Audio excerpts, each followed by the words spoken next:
Hey folks, it's Patriot Nurse. Thanks for joining me. In this quick video, we're going to discuss the housing market and the issues that are impacting people here in the United States and how this is going to have greater impacts for the nation's political movement in the future. So first off, thanks for joining the channel. If you're new here, Patriot Nurse channel, we talk about general preparedness with a historical framework and we view current events through that lens. So friends, if you have not been paying attention to the housing market, it's freaking crazy right now, although it is pulling back in some areas. I'm not a realtor and I have not ever engaged in real estate speculation, but I can tell you this, that whenever prices for housing go nuts and rental prices go right on with it, that's going to really hurt people who already are having trouble making ends meet. So all over the country right now, people's rents are going up significantly. And when you can put together two things. Number one, we pumped so much money, or I should say the Federal Reserve pumped so much money into the economy in order to essentially keep things going and give people checks during COVID, that now inflation is looking lots of different places.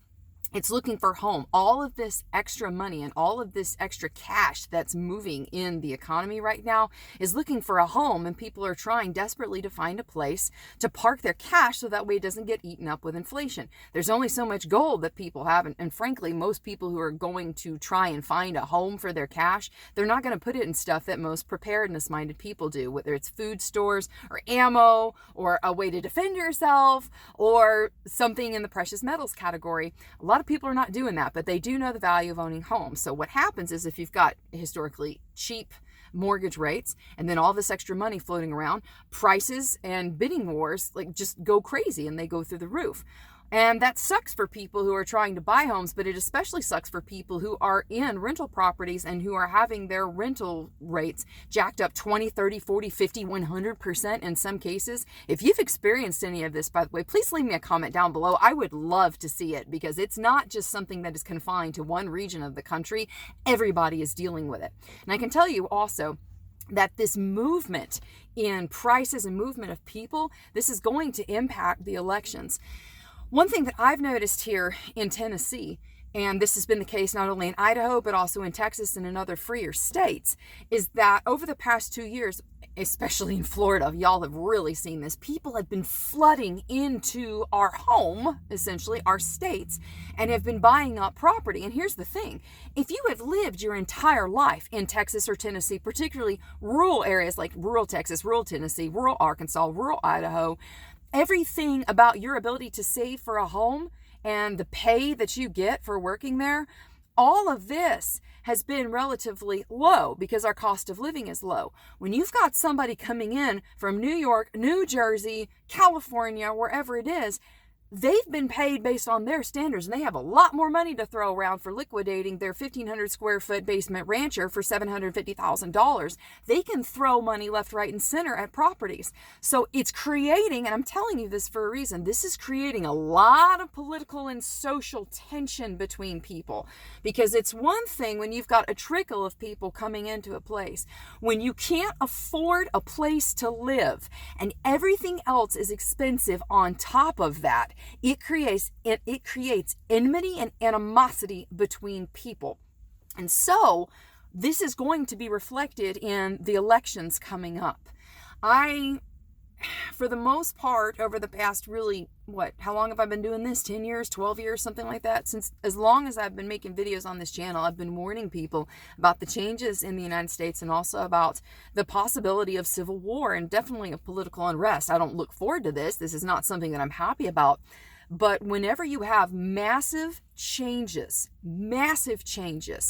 politically, massive changes socially, that ultimately end up with the currency being debased in its purchasing power and people not being able to pay for a roof over their heads, that creates all of the potential fodder for socialist revolutions.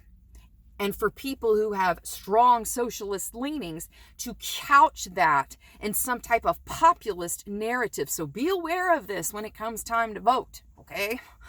When you consider the impact, I know of people personally who have two jobs, who are not freeloaders, college degrees, student loan debt, who now can't afford to buy a home.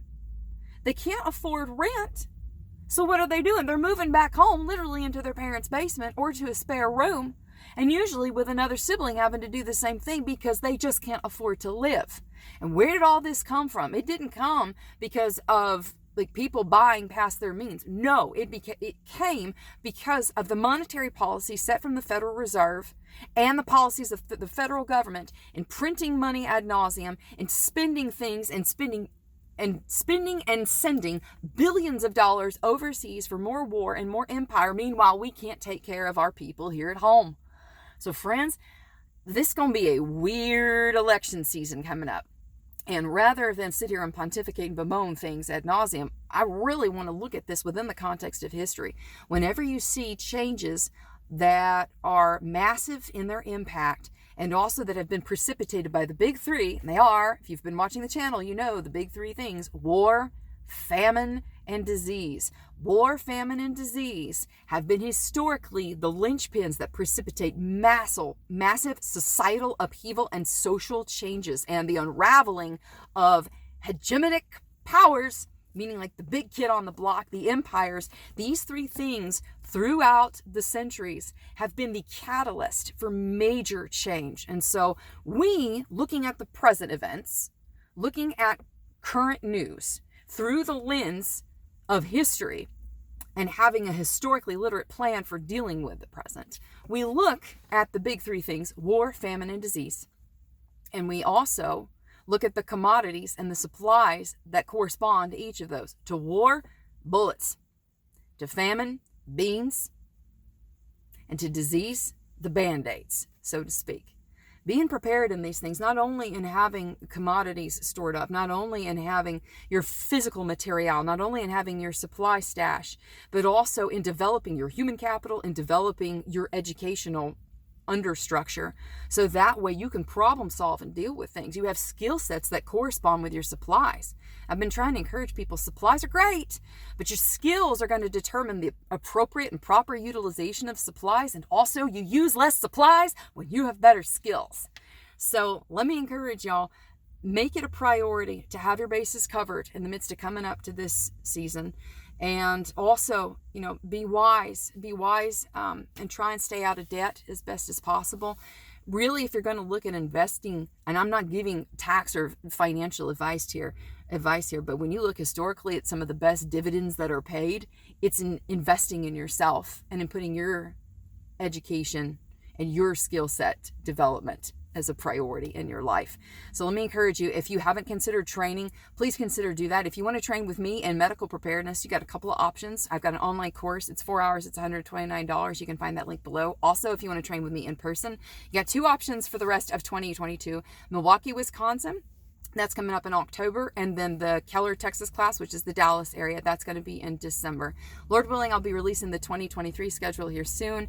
But my plan is, guys, I've been on the road for over 10 years at this point. And my plan is going to be less on the road in the future. I'll tell you just straight up, guys, my cost of doing business for going on the road has increased 30%. I did the math and it is staggering. And so basically I'm going to have to just fire in my own business to really to compensate for that. So let me encourage you to get in this year because I'm probably going to have to raise prices next year and have to adjust a lot of things. So you can find the full schedule at the Patriot Nurse website, thepatriotnurse.com. Friends, hold on. It's going to be a very interesting next few months. Have a very blessed weekend. For now, it's Patriot Nurse signing off, and I'll see y'all later. Bye.